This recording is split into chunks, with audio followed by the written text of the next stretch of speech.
একদম মুচমুচে খাস্তা নিমকি রেসিপি। বিকেলের চায়ের আড্ডা অথবা বাচ্চাদের টিফিনে এরকম মুচমুচে নিমকি হলে কিন্তু একদম জমে যাবে। মিষ্টির দোকান থেকে আমরা কিন্তু এরকম মুচমুচে খাস্তা নিমকি কিনে থাকি। বাসায় খুব সহজেই কিন্তু এই নিমকিগুলো তৈরি করে নেওয়া যায় এবং মাস জুড়ে সংরক্ষণ করা যায়। চলুন তবে দেখে নিই নিমকি রেসিপি। প্রথমেই 1.5 কাপ ময়দা নিয়ে নিয়েছি। তাতে দিয়ে দিচ্ছি 1 চামচের থেকে একটু কম পরিমাণ কালো জিরা এবং দিয়ে দিব 1 চামচের থেকে একটু কম পরিমাণ লবণ।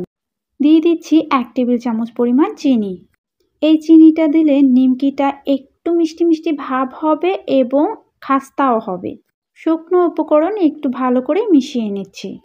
এবার দিয়ে দিব 1 টেবিল চামচ পরিমাণ সয়াবিন তেল এবং 1 চা চামচ পরিমাণ ঘি। ঘি দিলে একটু ফ্লেভারটা ভালো হয়, খেতেও ভালো হয় এবং একটু মুচমুচেও হবে। ঘি এবং তেল এই ময়দার সাথে খুব ভালো করে ডলে ডলে মিশিয়ে নিতে হবে। এই কাজটি অবশ্যই একটু ধৈর্য ধরে ভালো করে নিতে হবে। মেশানো হয়ে গেছে। এখন ঘি এবং তেল যে সঠিকভাবে মিশলো কিনা এবং আমাদের তেল আর ঘিয়ের পরিমাণটা সঠিক হয়েছে কিনা সেটা বোঝার জন্য একটু ময়দা হাত দিয়ে চাপ দিলে যদি দেখেন ঝুরঝুর করে পড়ে যাচ্ছে না, এরকম দলা হয়ে আছে, তবে বুঝতে হবে আমাদের ময়দার সাথে ঘি এবং তেলটা পারফেক্টলি মিশে গেছে। এবার নর্মাল টেম্পারেচারে থাকা পানি দিয়ে অল্প অল্প পানি দিয়ে একটা ডো তৈরি করে নিতে হবে। ডোটা খুব বেশি নরমও হবে না, খুব বেশি শক্তও হবে না, নর্মাল টাইপসের একটা ডো আমি তৈরি করে নিচ্ছি। ডো তৈরি করা একদম হয়ে গেছে। এবার এটাকে আরেকটু ভালো করে মথে নিতে হবে। খুব বেশি সময় ধরে যে মথে নিতে হবে তা কিন্তু নয়, মোটামুটি একটু মথে নিলেই হয়ে যাবে। আমি যে 1/2 কাপ পরিমাণ পানি নিয়েছিলাম সেখান থেকে 4 চামচ পরিমাণ পানি বেঁচে গেছে। 1/2 কাপ পানি নিলে সেখান থেকে অল্প কিছুটা পানি এরকম বেঁচে যাবে। এবার ডোটাকে আমি একটা ভেজা কাপড় দিয়ে ঢেকে রেখে দিব রেস্টে। কাপড়টা ভেজা হবে, তবে কাপড়ে যেন কোনোভাবেই কোনো পানি না থাকে। এবার এটাকে 20 মিনিটের জন্য রেস্টে রেখে দিচ্ছি। ফিরে এলাম 20 মিনিট পরে। দেখতেই পাচ্ছেন আমাদের ডোটা কিন্তু আগের থেকে অনেকটা সফট হয়ে গেছে এবং পারফেক্টলি সেট হয়ে গেছে। এবার 2 খণ্ড করে নিলাম এবং এটা দিয়ে আমরা রুটি বেলে নেব। যেহেতু রুটিটা অনেক বড় হবে তাই আমি কাউন্টারে একটু ময়দা ডাস্ট করে তারপর কাউন্টারেই রুটিটা বেলে নিচ্ছি। একটু ময়দা ডাস্ট করে নিলে এটা বেলে নিতে একটু সুবিধা হবে, তবে অনেক বেশি ময়দা কিন্তু দেওয়া যাবে না। অনেক বেশি ময়দা দিলে এই নিমকিগুলো কিন্তু হার্ড হয়ে যাবে, মুচমুচে হবে না, খেতেও ভালো লাগবে না। আমি চেষ্টা করছি একটা লম্বা বড় পাতলা টাইপের রুটি বেলে নেওয়ার জন্য। দেখতেই পাচ্ছেন আমার রুটির পুরুত্বটা আমি ঠিক এরকম রেখেছি। এইবার এই রুটির উপরে আমি দিয়ে দিচ্ছি সাদা তেল। অল্প একটু তেল পুরো রুটির উপরে দিয়ে দিব এবং হাত দিয়ে ভালো করে মাখিয়ে নেব, পুরো রুটির গায়ে যেন লেগে যায়।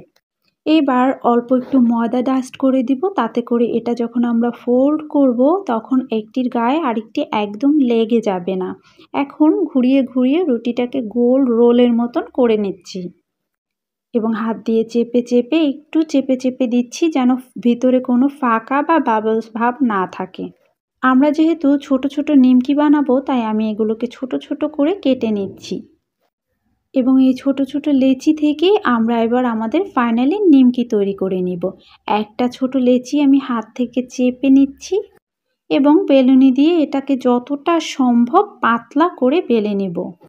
এইবারের এই রুটিটাকে কিন্তু একদমই পাতলা করে বেলে নিতে হবে। যতটা পাতলা হবে আমাদের নিমকি কিন্তু ততটাই মুচমুচে হবে।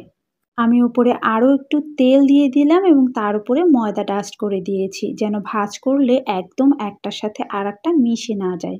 হাত দিয়ে হালকা চেপে চেপে দিচ্ছি। দেখুন নিমকি কিন্তু একটা তৈরি হয়ে গেছে। আমি আরও একটি তৈরি করে দেখাচ্ছি। সেমভাবে আমি সবগুলো নিমকি তৈরি করে নিয়েছি। আর এই রুটিটা যত পাতলা হবে আমাদের নিমকি তত বেশি মুচমুচে হবে এবং খেতেও ভালো লাগবে।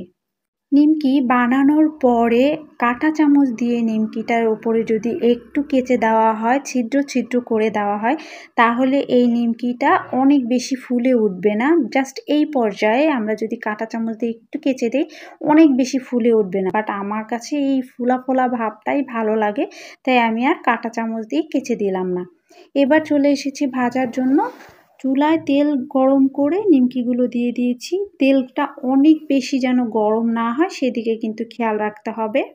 চুলার জালটা মিডিয়াম টু লো অথবা একটু লো এর মতন রেখেই সময় নিয়ে নিমকিগুলোকে ভেজে নিতে হবে।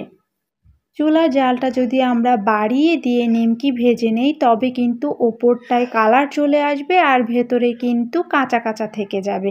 সেক্ষেত্রে মুচমুচে হবে না, খেতেও ভালো লাগবে না এবং দীর্ঘদিন সংরক্ষণও করা যাবে না। নিমকির আসল টেস্টই কিন্তু এই ভাজার উপরই ডিপেন্ড করে।